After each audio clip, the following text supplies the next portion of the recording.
Hello, my lovelies. Now, you know me as having a passionate love affair with clay. However, it isn't my only art medium, you know.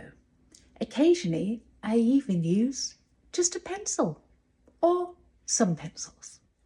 This is a piece I finished just after I'd been on medical leave last year.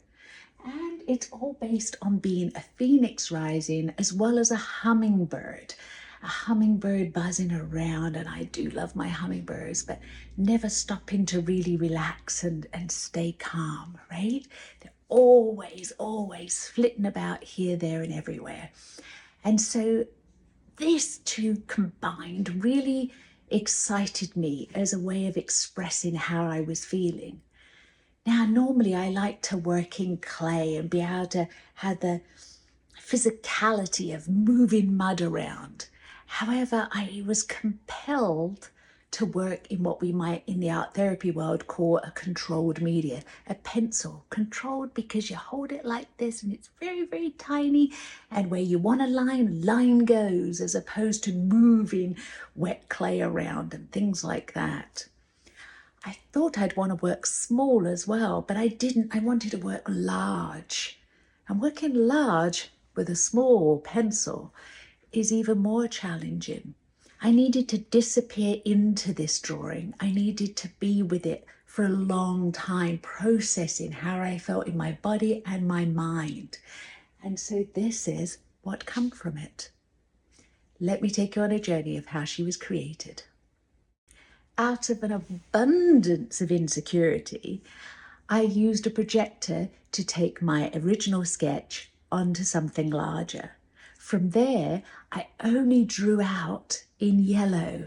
It's even hard to see on the paper, but that was the key. I would have a sketch there, but if I didn't like it, I didn't have to accept it.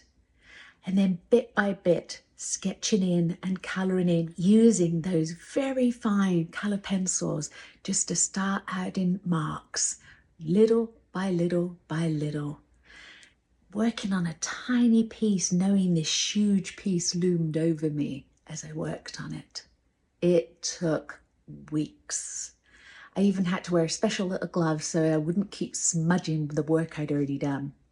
You can also see the confidence there took a while to come as I was working on the flowers only for the longest time.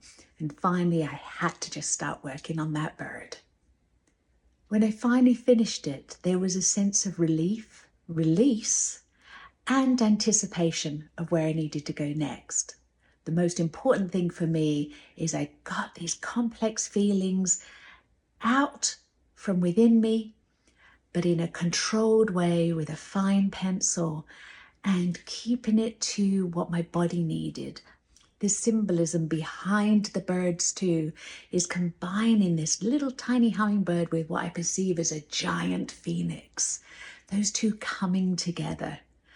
The flightiness of the hummingbird and the regrowth of the phoenix. I've always had a passion for flowers. They make me smile wherever I see them and whenever I see them. These ones just provided the food this bird needed. Care, consideration, and love. And she got it. This is my phoenix hummingbird. Maybe one day I'll make her in clay. Or maybe I'll put this image on the side of a vessel using beautiful bright underglazes or sgraffito. Let's see where we go next. Cheryl-Ann Webster, Sculpting Emotions.